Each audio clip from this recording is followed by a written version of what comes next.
What is up, good people? In today's episode, I am joined by Brian McVicker. Brian is the Vice President of Sales at Payroll Network, and he is a stone cold sales assassin.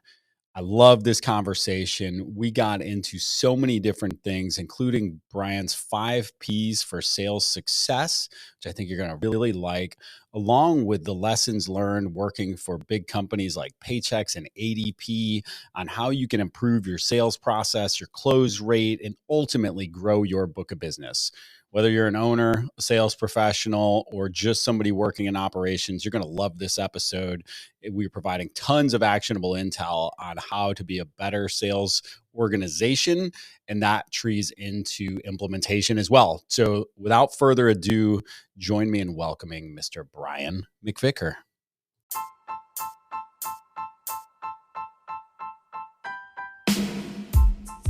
Welcome to Payrollin', the show where you will learn how to operate and grow your payroll business from the most dynamic minds in the business.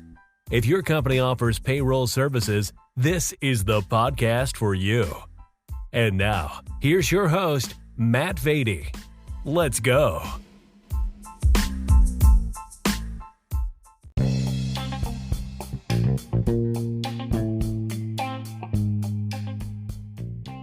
Are you tired of dealing with payroll? Would you just like to finally get out of this industry and start focusing on what you actually do best, whether you're a CPA, healthcare broker, whatever your core discipline is? You started offering payroll services because you thought it would be a great value add. And then you quickly realized, well, this is consuming way more time for not enough money than I originally thought. Did you know that we are actively acquiring payroll books of business? We would love to work with you to identify if we can help you to partner with the right group that makes sense for an exit for you, but creates consistency in how you continue to treat your clients. If you're interested in learning more about Guru's acquisition services, simply go to guru.co/acquisitions. That's GUROO.co/acquisitions.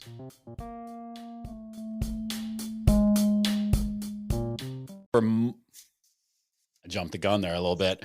Brian, you worked for multiple national large payroll and HR companies. Then you moved to a more local regional provider, Payroll Network. What were some of the things that you immediately noticed when you joined the team that were different or needed to be improved or were unique? Yeah, Matt. So based on my history, I immediately looked to kind of establish the foundation of a scalable sales organization. For me, I have 5 building blocks, which are my leadership principles. It's philosophy and culture, people, processes, pipeline management, and production. So I call them the 5 Ps. And I instituted, for me, my daily operating rhythm and cadence. The goal is not to be rigid. However, lack of structure creates chaos and sometimes poor decisions. So I like investing in a consistent process that provides stability and drives consistent results. I feel like the other thing is too many companies oftentimes they're run on gut feel, right? Especially smaller organizations. And I like to use analytics, good, bad, or indifferent, to benchmark the organization. I think goals that are based on data breed confidence. Historical data is a good basis for understanding the strengths and opportunities within an organization. Then I look to find ways to quickly align, energize, and equip the team. So I established my playbook for how we go to market, how do we win against competitors, and then provided training, resource, and tools for sales enablement. I think it was critical for me to really build a bridge and a lasting connection with our marketing team and ensure our efforts of the sales team are aligned with the goals, the targets, the messaging, and the campaigns of the marketing team. And it was fast and furious, man. All right, let me go back to those. Well, in God we trust, all others must bring data, right? So I love that perspective. But the 5 Ps, give me those 5 Ps again. So it's philosophy and culture, right? People, processes, pipeline management, and production.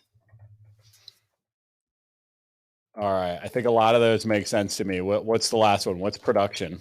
Results. This results, the results. end result. I needed a P. I needed a P to make it 5 Ps. P. Yeah, you can't afford P's. Everything's got to be odd, power of threes, power of odd Could be numbers. the four P's and an R. So yeah, for me, production is the results. It's the end game of everything that we're doing.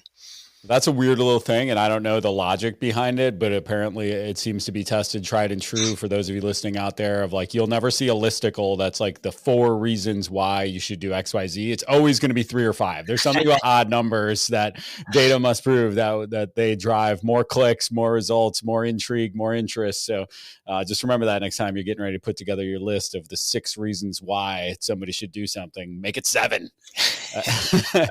All right. So I want to come back to the playbook here in a minute because I want to start to understand the sales organization, how you guys are structured. I think a lot of folks out here are listening and they're either at the front end of structuring a sales organization or they're changing. You know, I've definitely had conversations on here with folks when you're targeting SMB, then you're going to build your sales organization one way. When you start to target mid-market, you're going to build your sales organization another way.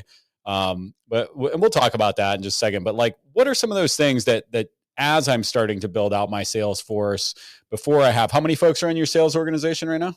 We have 10 in the sales organization. So when I'm 1 through 5 in the sales organizations, what are some of those building blocks like you talked about that I can start to implement that'll help me to be more successful? I think, early on with your people, it's about, hiring good people, investing in them and providing training and support, enabling them with tools and not really like flashy, expensive tools, but just things that'll make their life easier.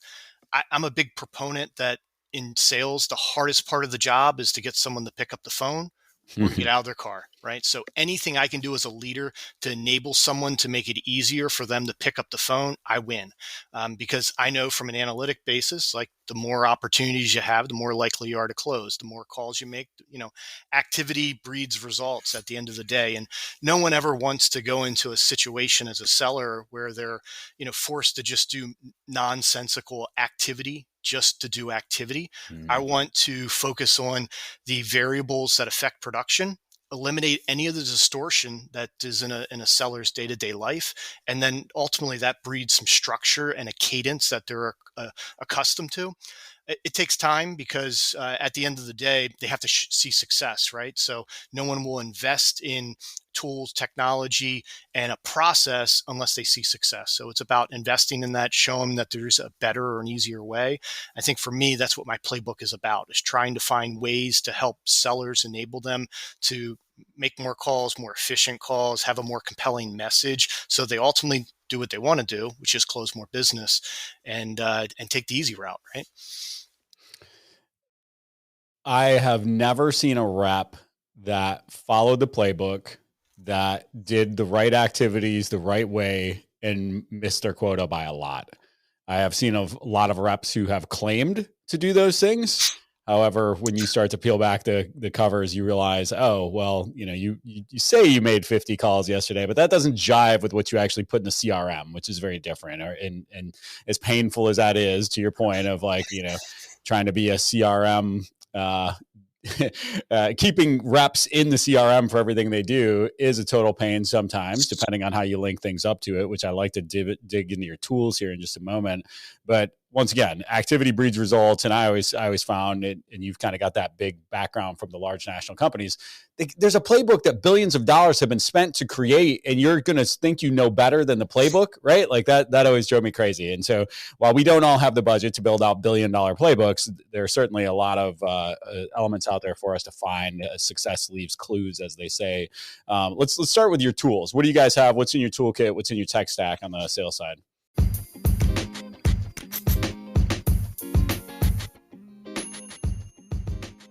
Let me ask you a question. Are you the go-to person in your market for payroll and HR? Are you the first face and name somebody thinks of when they think about who am I going to refer this person that needs help with their payroll and HR support? If not, you might want to look into our executive LinkedIn management service through Underdog Digital. Underdog Digital is a sponsor of this show, and they've seen results such as, I'm looking at one profile right here where over the course of 6 months, they increased views by over 200%, more than 600,000 views on these posts in less than 6 months. Another one, plus 1,000% increase in 8 new conversations in the first 30 days. This is a tremendous service to help you to become the go-to person for payroll and HR outsourcing in your market. They create content for you, engage with other people in your space, send connection requests, and do outreach to generate conversations that do nothing more than create valuable relationships with your target audience. If you're interested in learning more about Underdog Digital's executive LinkedIn management service, go to underdogdigital.co. That's underdogdigital.co.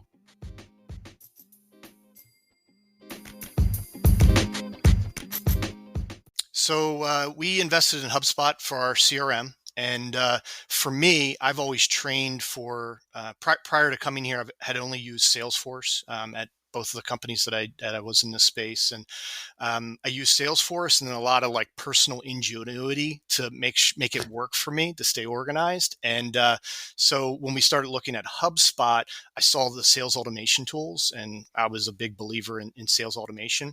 For me, CRM, the last thing it can be for a seller is about compliance. So, you never want it to be like, I need you to log your calls in there, this and that. I always went about training for CRM about organization. CRM as a seller made me a more organized, more efficient seller. And then I had to use some other tools to kind of make it work for me on a daily basis to live in that environment and be able to find a sale. So, I always said in the field, like, if I needed a sale today, how was I going to find it? Where's the fastest place to get it? It's in my existing pipeline in all likelihood, and it's probably in the CRM. So if I live and breathe in there, I'm never going to forget something. Use those tools to automate your life. And HubSpot has sort of brought that for me. I've been able to take my playbook, build it in HubSpot, create words tracks, templates, sequencing, all those things that are necessary to have an outbound sales and marketing approach. And so it's been really great for me. That's awesome. Yeah, and you're right. The most basic functions of a CRM are the most useful. That's task management, notes, right? Like reminders. It's just like, how do you keep your day organized? When I go sit down at my desk and it's time to make some dials, I should pull up a list of tasks from the last time I sat down and made dials that are the follow-ups, that are the person call me back in 3 months, and all those notes. And we try to really even encourage on our client success team side. Now, I mean, we're in the same CRM. So it's like, hey, look, if you're talking to somebody and they tell you they got 3 kids and one of them just had a birthday, put the note in the CRM so you don't forget next time. And it's interesting because that, there's a little bit of crossover there of how the CRMs are used differently on the client success team versus sales, et cetera. But go ahead. Yeah, you think about it, in our business, the 2 main motivating factors are always timing and urgency, right? So I want to catch someone at the right time with a high level of urgency. And a CRM and a good organizational process will help you to do that. It'll help me to identify when's the right timing to catch someone, and will they have urgency when it comes in for me to have that contact. And so I always tried to find ways that I wouldn't allow something to slip through the cracks. You can use whatever analogy, like you get it into your web or, into your circle. And I'd find a way that, eventually someone would become my client or my customer, ultimately just because I had a process in place to help to attract them. I had a compelling message. And then I focused on the trigger events of timing and urgency to try to be part of the conversation when it came time to make a switch or a comparison. Well, and the interesting thing about HubSpot is, so HubSpot is one of 3 CRMs we run. I might have mentioned that on here before, maybe not out of embarrassment, but the reason why we keep a HubSpot subscription is simply because of the templates and sequences. Yes. They're Gmail native, and they're the only of the 3 CRMs we run that I can click directly from inside the same email I'm already creating and add a template and a sequence. And I think we've only got 2 users on ours because that's all it's used for. And so it's primarily just me. And so for 50, 75, $100 a month, I don't even know what it is. It's worth the amount of time it saves me to not have to recreate emails frequently. And I know somebody out there listening is saying Google Mail will allow you to create some templates in there. It's just different. You can't create the drip sequences. You don't have that ability to track the clicks inside of it and all that fun stuff, the documents too. we already had so much history in our Zoho CRM, though. I could not bring myself to migrate everybody over there. And then we actually use a completely different CRM for our marketing and funnels. It's a convoluted mess of software in our world. But let's go back. So what's your target market? Who are you guys going after? What solutions are you leading with? Well, our ideal client profile is in the 50 to 250 employee space. So we primarily look, we have 6 distinct buyer personas that we've identified, on the finance and on the HR side, let's call it. And that's kind of our go-to-market strategy. And then we look to lead with some of the tools and enablement that help those individuals in what today is a virtual world. So you think about from the higher phase of applicant tracking and onboarding through the engagement phases of learning management systems and employee engagement tools. So trying to find a full solution. I think what ultimately how folks identify that they may be time to move into our type of product is they've either outgrown their existing platform or they've realized that as they've grown, they have a multitude of systems that they're relying on, many different databases, everything's parked in a different place, and they can get a single source solution by coming to what we use at Payroll Network, which is iSolved. Now, I just went onto your website, and the first thing that popped up here in the corner is a webinar, Roll With Us Cannabis Legislation. So is cannabis a big target vertical for you guys? Yeah, we have a handful of verticals that we've chosen to spend our time and energy in, and that is one of them that we've had some success. Now, the best thing about everybody getting into the cannabis vertical are the fun plays on words like roll with us and all this fun stuff you can do. And you start talking about weed in the workplace, good times. But calm down, Jason. I know you're listening to this and we won't talk about weed anymore. All right. So you guys are targeting 50 to 250. How long has Payroll Network been around? We've been around since the 1998. So 1998. Yeah. So now, did you take? I'm going to ask you for those of you listening that listened to the Lori Brown interview. I apologize for redundancy, but I'm asking you a similar question what I asked her, and that's did you start in the 50 to 250? Did you build up to that kind of the normal path of progression where, hey, we cut our teeth and whatever we can get, kind of 1 to 49, and then we implemented iSolve somewhere along the way, and I believe that's a tool you guys use, and then we use that as the propellant to go upstream, or was this the strategy from the jump? No, you think back, we were our founders were CPAs by nature, and we were on PayChoice initially. So, and in 2014, we were one of the founding network partners of iSolved, and so that gave us the tools and technology to move up market. And I think it was just like a natural progression over time that we started to target that. Mainly, we've found that that size niche becomes someone that will need our full solution. So they're going to be utilizing us from ATS to, payroll time, the HRIS system, all the way through the employee engagement modules. And so it ends up being sort of a target that has, I guess, organically over the years has become the model for Payroll Network. And so you've got 10 folks on your sales team. What's the structure? Do you guys use SDRs? Is everybody out in the field selling? You have a sales manager? What's the kind of makeup of that squad? So yeah, I have a selling sales manager now that covers part of the team. We're broken into, I call it, outside sales reps, ones that are selling new logos. And then we have 2 client success or client sale solutions folks that are looking to do upsells. And they have the ability to sell. We don't have any sort of territories or market segmentation or product delineation, which I think is an advantage for us. So we're able to sell everything that's in the bag to whoever we can get to. And so it breeds an environment where everyone, they're working their network to try to find the next opportunity. And when they do, they have the ability to sell the full suite of services, including our HR advisor platform. So yeah, it's that type of structure. No SDR program. We're starting to we're in the implementation process with taking a look at an outsourced SDR program for this year for 2022. Prior to that, the main market strategy pre-COVID with Payroll Network, we were in event-based marketing.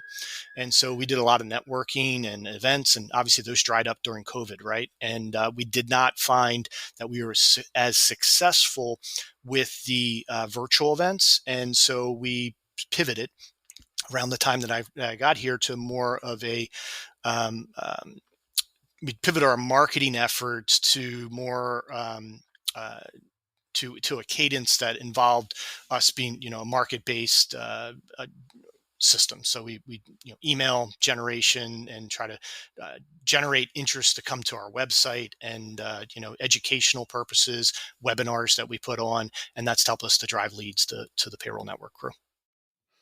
That's awesome. You hit on something that's really important there. And I feel like people who maybe never worked at the national provider level might not be as familiar with, and that's the client reps, right? So I know back in my days at the Big Red Machine, we always had, I don't know what the metrics were, maybe for every 3 outbound reps, we'd have 1 client rep, and they probably had 300 listed client accounts, maybe more. From what I recall, it was pretty similar to what we had prospect wise listed for the guys out in the field and gals out in the field. But think about that opportunity. So these cats would go and sell $500,000 worth of upsells to the client base only on 300 to 500 listed accounts. So if you're listening to this right now and you've got 300 to 500 accounts, and you have other products in your bag that you're not putting in front of them frequently, and B, you're just not even focused on that at all. I mean, this is literally an exercise. It was one of our rocks for the week, was to go through our CRM and tag what existing upsell opportunities exist for our current clients. And it was like a gold mine. Just going through there and go, oh, this company's a great fit for this company's a great fit for that, this company's a great fit. It's been a while since we've done it internally, so it's top of mind for me.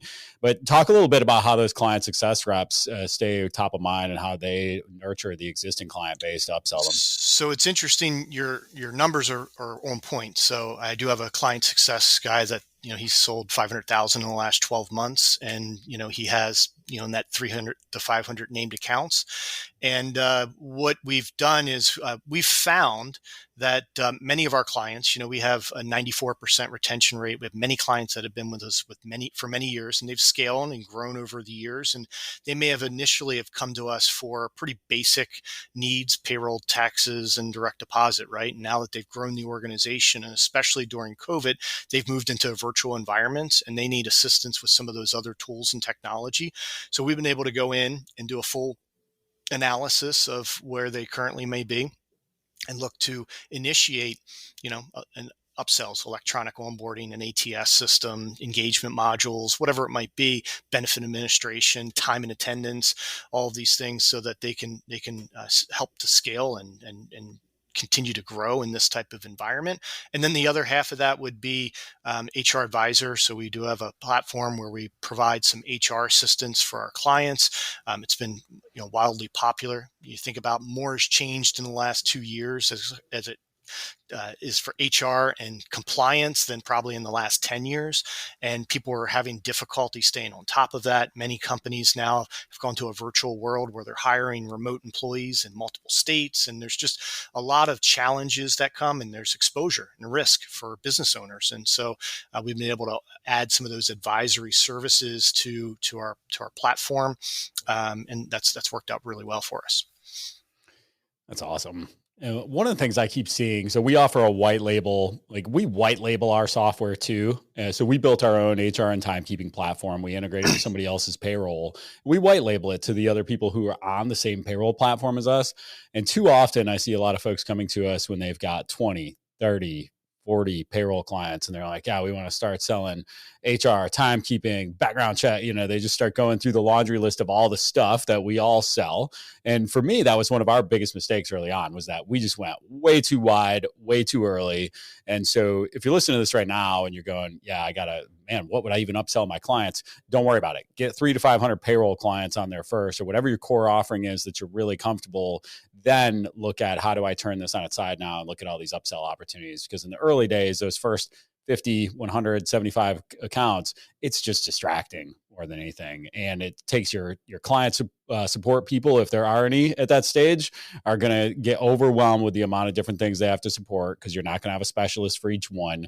And then you're going to end up with just stressed out people, clients not getting the attention they deserve, and you're really not going to get that big of a return on that investment either way. So I suggest, based on my personal experience, that maybe stack those things in a little bit later. I wish we'd have done it that way. We did not. And I'm fairly certain we grew a lot slower than we would have otherwise. But yeah, I mean, you think about it, you could sell someone a lot of different things, but can you really implement and support it and do it successfully over and over again and, replicate that success?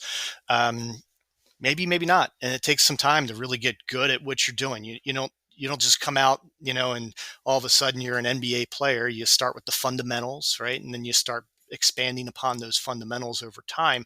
It's the same thing in this business, stick to what you're good at, be really great at it. And when you are, start to add some complementary services and products that you can add to your client base, because then once you've built a name, someone's willing to, they're willing to do business with me as an existing client because they know I'm good for what I've done, right? I've built some credibility over many years with a client. And now I can come and either expand what they're currently doing or replicate a service they may already have. So some of these clients that we're talking to, they're already utilizing a third-party time system, or they're using Ben Admin through someone else, or they may be doing things internally manually, and we're able to replicate or expand or help to consolidate in some cases the services that they presently have.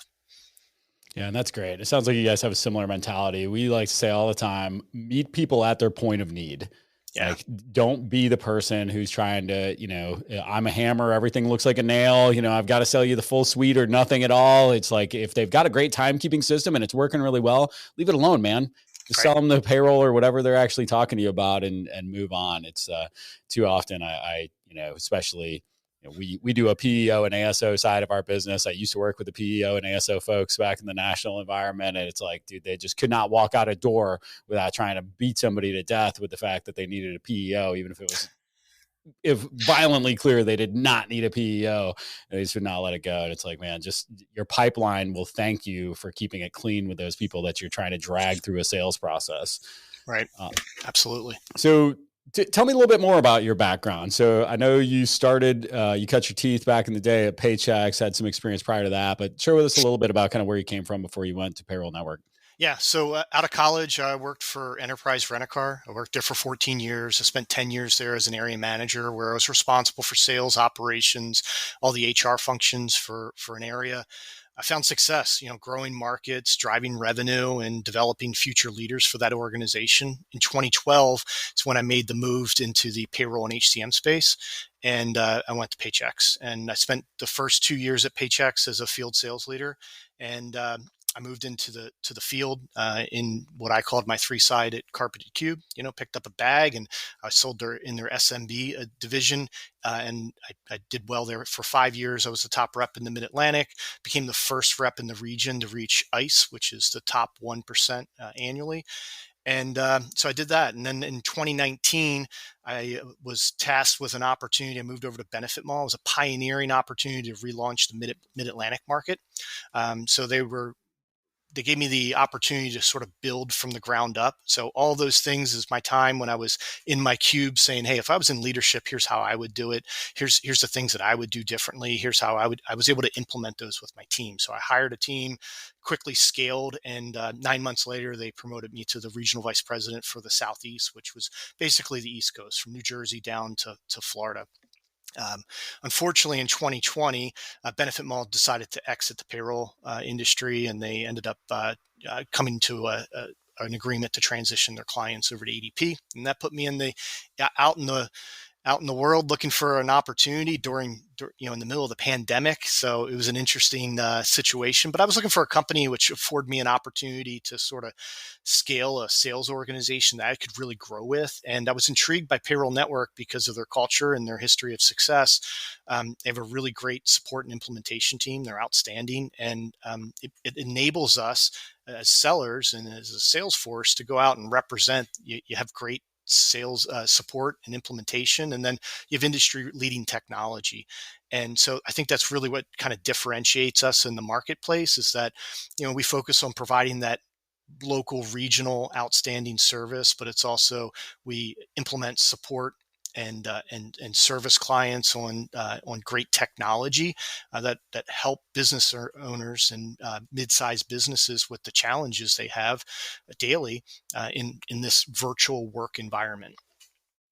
So you're a sales guy like I was and still am, in the respect that you love that structure. So if nobody who stays at enterprise for 14 years doesn't love structure, that's the first job I ever had was or first real job, quote unquote, was at Aerotech. And it was the type of place that just chewed people up and spit them out. They had 50% year one turnover. And it was just because, it was, you talked about the phone earlier. I saw a guy get a phone duct taped to his hand and told not to leave his desk until he made his 75 calls. It was, cutthroat. It was highly disciplined, highly organized. Here's the playbook. Do not deviate from said playbook, or you will be, hurting everyone involved. And I loved it. It was probably a little, I couldn't have survived there long. It was a little too militant once I hit my 30s, I mellowed out a little bit. But I also met my wife there, and they had a strict no dating policy. And so I had to bail either way. But I often talk, I was like, who knows? I might have been there another 10 years if it weren't for that.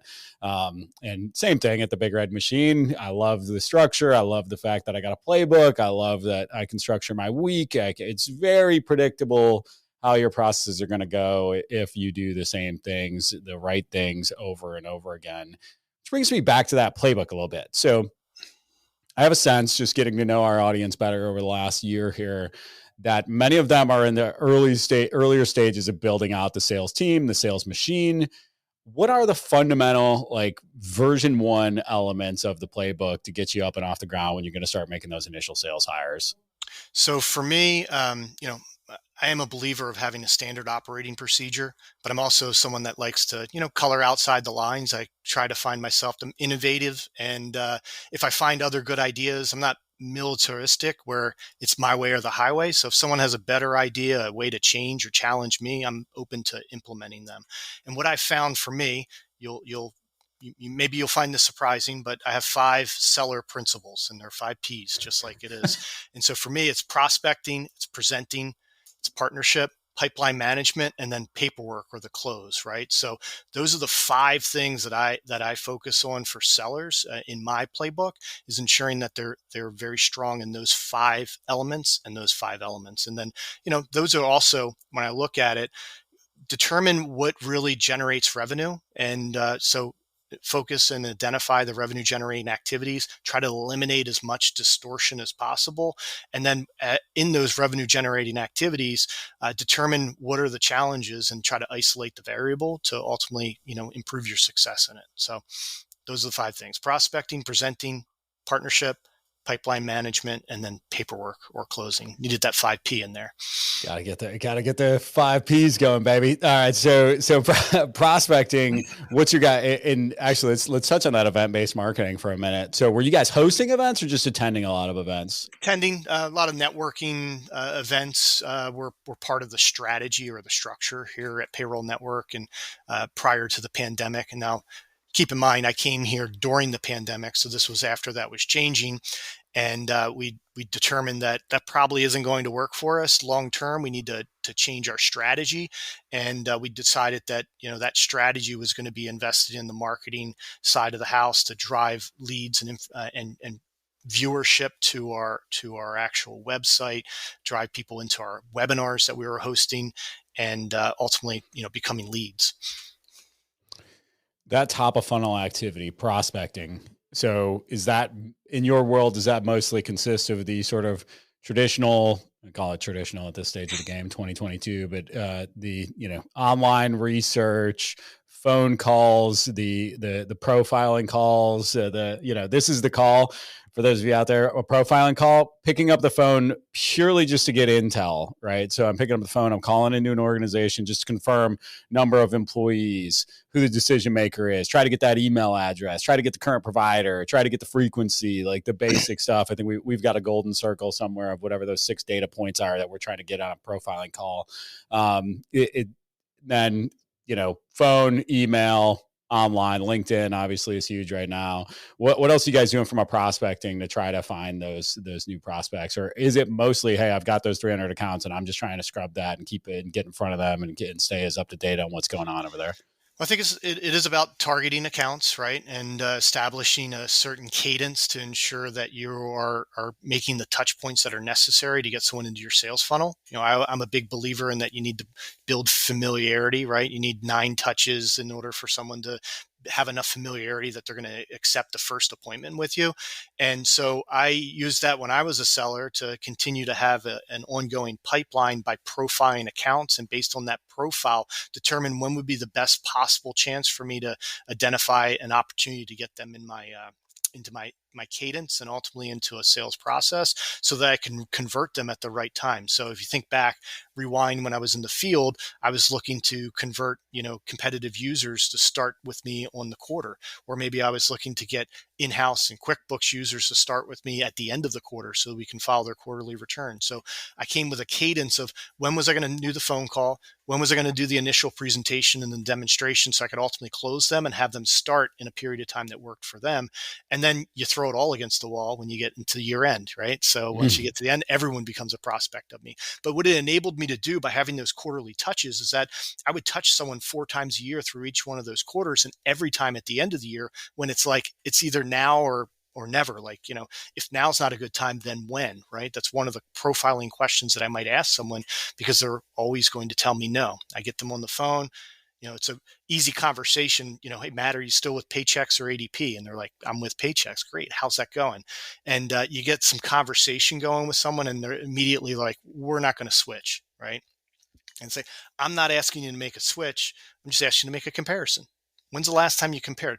More has changed in the last 2 years as it relates to payroll, HR, tax compliance than in the last 10.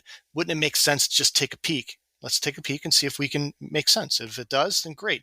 And so using those sort of, for me, it's about having as many conversations as possible, not being forceful in those conversations, trying to enter the conversation with a little bit of education, some empathy for the situation that they might be going through, and then ultimately trying to get them into my web, right? Bring them into my ultimate sales process so that ultimately they can become a client today, next year, 2 years from now. At some point, they're going to call me and they're going to need help, and I'm going to be the guy that answers the phone. Happens every day.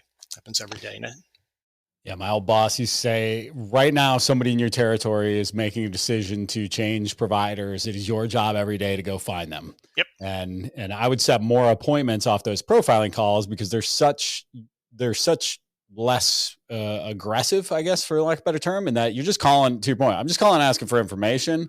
I'm just trying to validate, what's going on here. And then inevitably that conversation would start to lead down a path of more trust and more opportunity. But think about it as a seller, we deal with rejection all day, every day. And the reason that no one ever wanted to get on the headset and make a bunch of calls is because your likelihood of success is pretty minimal, right? So it's like, for me, I always focused with the team of, scheduling the appointment is great, but let's focus on some small wins. We've just identified X number of competitive users. I just identified trigger events that may be happening in the organization, a change in the HR leader or the finance leader or a new CEO. Now I've identified that maybe there's a trigger event that could help me to ultimately get them into a sales process, growth of an organization. Now it's not a good time for you to talk about this because you just landed a contract and you're adding a number of employees. Great. That's a trigger event for me. You're speaking my language. Now, it might not be the right time today, but you'll understand that there's going to be a point in time where you'll need to follow up with them to ultimately get that appointment. But focus on the small wins. You can't schedule an appointment with every dial. I wish I could do that, but you just can't. It just doesn't even take that many, though, is the thing at the end of the day. I remember the first year I ever made President's Club, and that's what I was going to ask you, coming back to that, incentives, anything you do for your sales team. Like, I used to, man, every time we had those Amex gift cards up for grabs, every President's Club, every Super Starters, everything I could get incentive-wise. I mean, I was driven by that stuff. I love the carrot. But asking little questions on those calls that are small commitments, right? Of, are you open-minded to a comparison? Nobody ever says no to, are you open-minded? Right. right? Like if you ask somebody if they're open-minded and they say no, they can't even live with themselves after that. So what you say and how you say it is so important. And that goes back to that execution piece of, are you just sloppily? I remember once a sales consultant called me trying to sell me on his services to help us sell more. And he just called me up and said, Matt, how are things going? What you got for me, man? You ready to do business with us yet? And I was like, what the hell are you even talking about? Like, what kind of, like, this is the worst sales call I've ever had. And you're supposed to be a sales consultant. You're going to teach my team how to sell more? No way, no chance. So let's talk about defined constraints. So one of the biggest mistakes I see people make, and it is so tempting. I remember when we put our first rep in territory here at Guru, it's like the territory is the ocean, man. Just like there's no limits. You got all Columbia, you got all the surrounding areas, you got the whole state. Next thing I know, he's chasing deals over in Greenville, which is an hour and a half away, and Charleston, 2 hours away. And I'm just going like, okay, wait a minute. Going back to what we just said earlier, I had 200 to 300 named accounts when I had a territory. Like I didn't need to go all over the state. I didn't need to. And meanwhile, when you start going that wide, you've got 20, 30,000 accounts. And so it's overwhelming. You nailed it earlier. You can't get to know anyone in that way. And you're casting way too wide of a net. And so put some defined constraints in place. While they might feel like constraints initially, they're going to help for more success, whether that's geographic, whether that's number of accounts. If you've got a CRM that's already built out, typically when you're first getting going, you're just building all those notes out. It's going to have to start with geography. But I mean, once again, and depending on the size of the metro area, the national providers are going to give you a zip code, maybe 2 zip codes, maybe 3 zip codes if you're a smaller city. Like it's not going to be a lot. And so it's going to be the equivalent of, once again, that, small business reps, maybe a couple thousand accounts, because they're not going to go as in-depth on every account if it's a 5-man oil change shop. But if you're expecting somebody to have success, you cannot give them a wide open blank canvas. It is a recipe for failure. You get lost, right? If I don't have any sort of focus on what my goal is, I'm just gonna try to do everything, and no one is successful in doing everything. So what I've found is trying to find, defining what I would recommend as a service bureau is define what makes you unique, right? What are you good at? And that could be something like a competitive or a technological advantage. Could be a strategic partnership you have, maybe a regional specialty, or even like an integration. And once you've identified that, you target to build a resource ecosystem that connects. I look at the 5 pillars of my resource ecosystem: accountant, right? Finance, insurance, consultants, and associations. And those are the 5 things that I have my sellers focus on, trying to find folks that are in those 5 pillars of the resource ecosystem. And then, it's about just knowing and understanding your targets and identifying how you solve their daily challenges for each one of those buyer personas that we've identified, and then try to execute a campaign that connect with prospects and build professional relationships with peers and trusted advisors of your prospects. Maybe joining a networking group or an association that they're part of, or attend a trade show. I think for me, for my team, you think about it, you could tell a new seller and they say, well, I want to join whatever networking group you might think of. I try to get them to be more specific of, all right, well, why don't you find something that fits what we're maybe an industry that we're good at, where we have a competitive advantage, where, I could join, a chamber or BNI and, be with the other national companies and have to compete with them head to head. But they have more money, name recognition than I'll ever have. And so I need to go somewhere where I can fit in, where I have a niche, where I might have something a little bit more specific to offer someone, and try to grow that. And for me, I think that comes organically. And maybe this is my history as being a seller. I never wanted to put my team in a position where they could only sell a particular product to a particular audience, or to just a particular industry, right? Things can happen in the world that changes that. So I think they sort of gravitate to that organically. So open up the reins that they can sell a lot of different things, but get them to focus on something that they like. If I think about me as a seller, I liked working with certain types of organizations, certain types of business owners or companies in a particular industry, because I felt that either I was I understood what their challenges were. I could connect with them in a real impactful way. And then I could build a network of trusted advisors around that to help me to target into that and penetrate into there. And then, you need that commitment from the organization. I think all of that's a little bit different. What we do at Payroll Network, those principles I've applied to what we have been good at. And you mentioned like cannabis being one of those.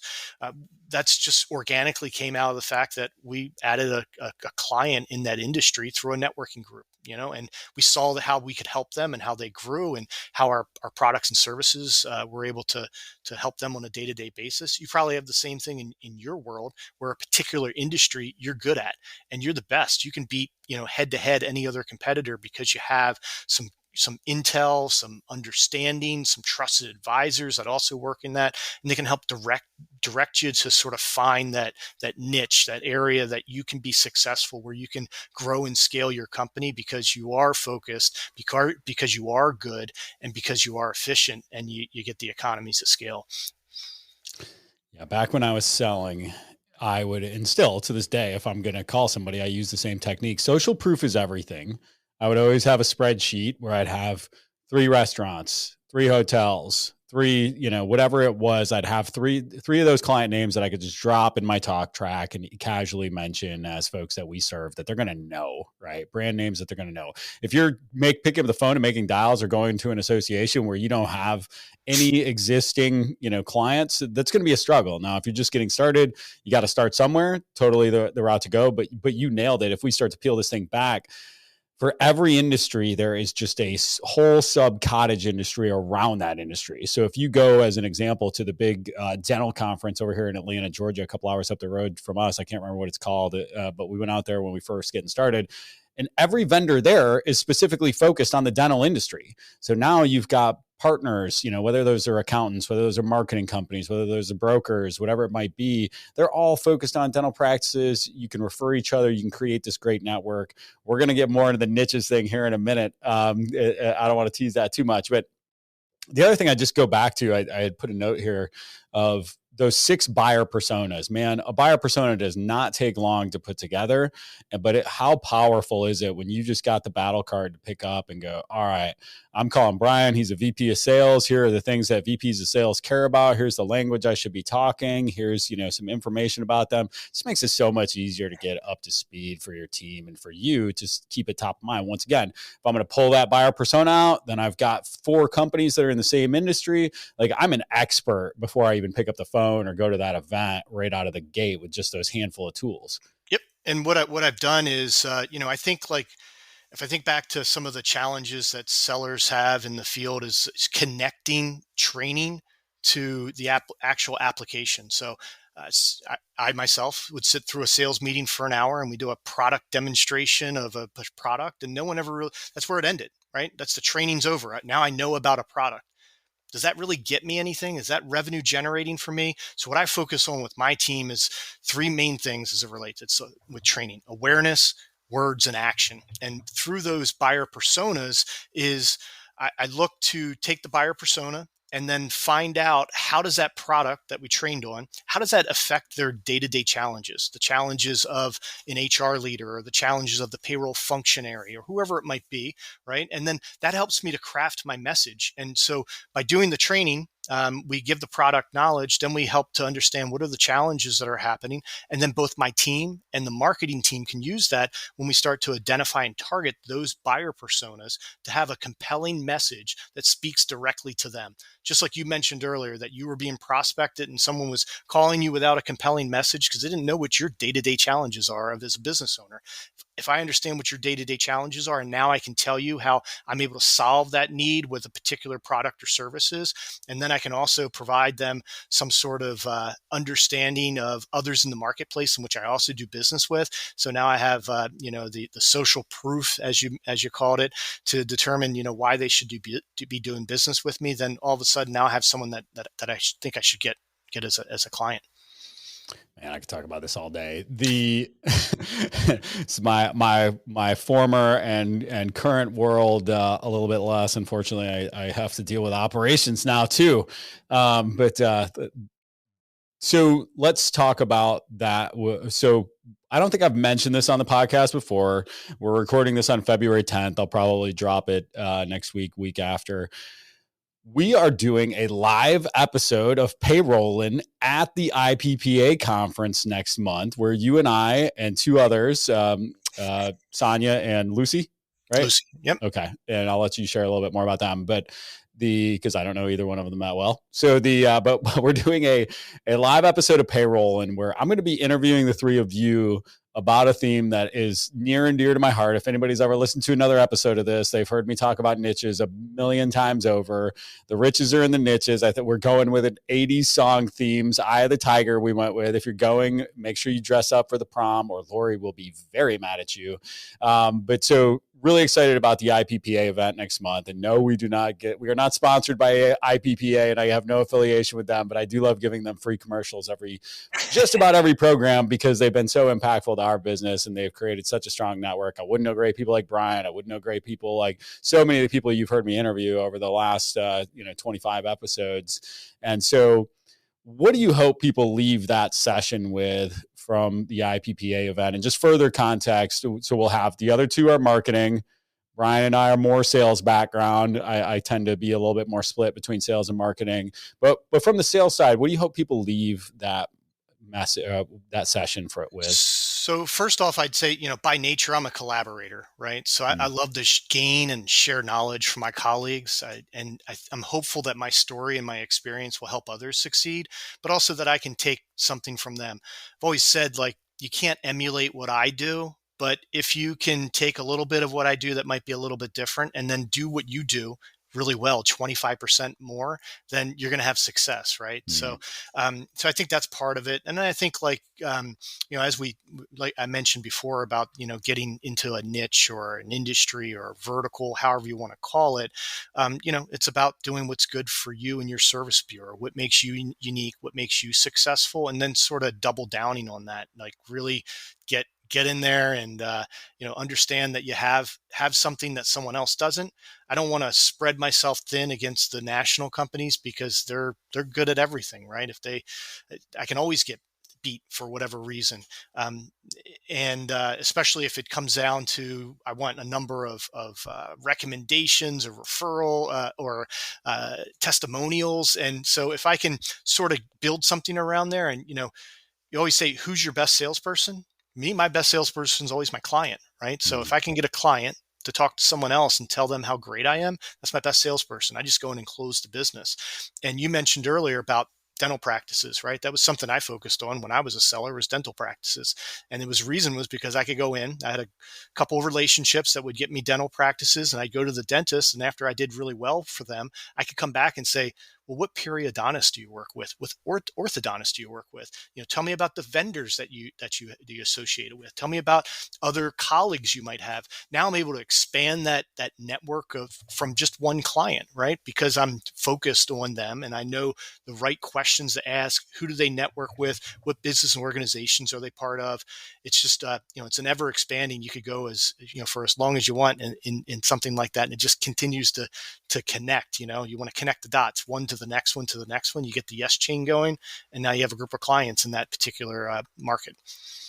We used to own the URL dentalpayroll.com, and we've talked more about dentists on this podcast. Like IPPA and dentists and niches might be running like neck and neck for topics if they were to put together a word cloud. But you nailed a couple of things there that are so important.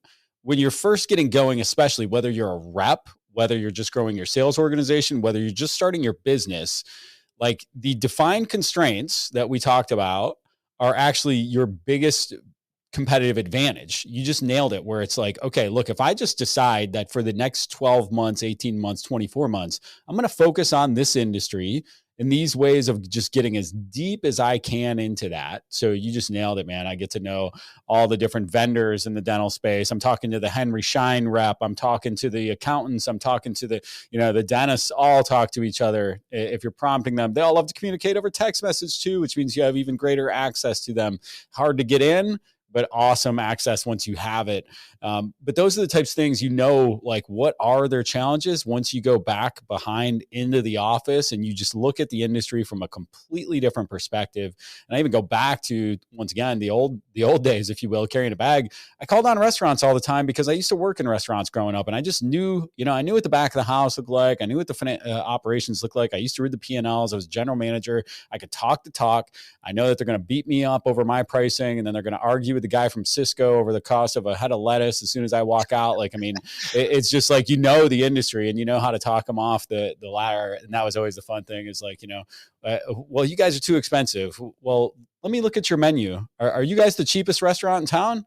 Why not? And let them explain to you. And so you can overcome objections better, all that fun stuff. Definitely awesome.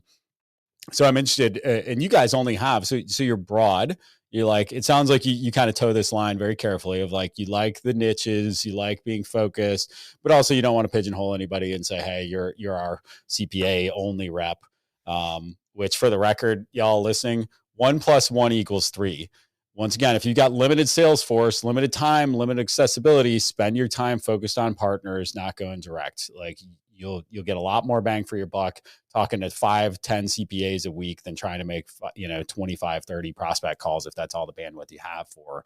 But so when you guys look at that and you say, hey, we want you to niche a little bit and get to know an industry well, but at the same time, you don't have to double down. How do niches play into the overarching sales strategy at Payroll Network?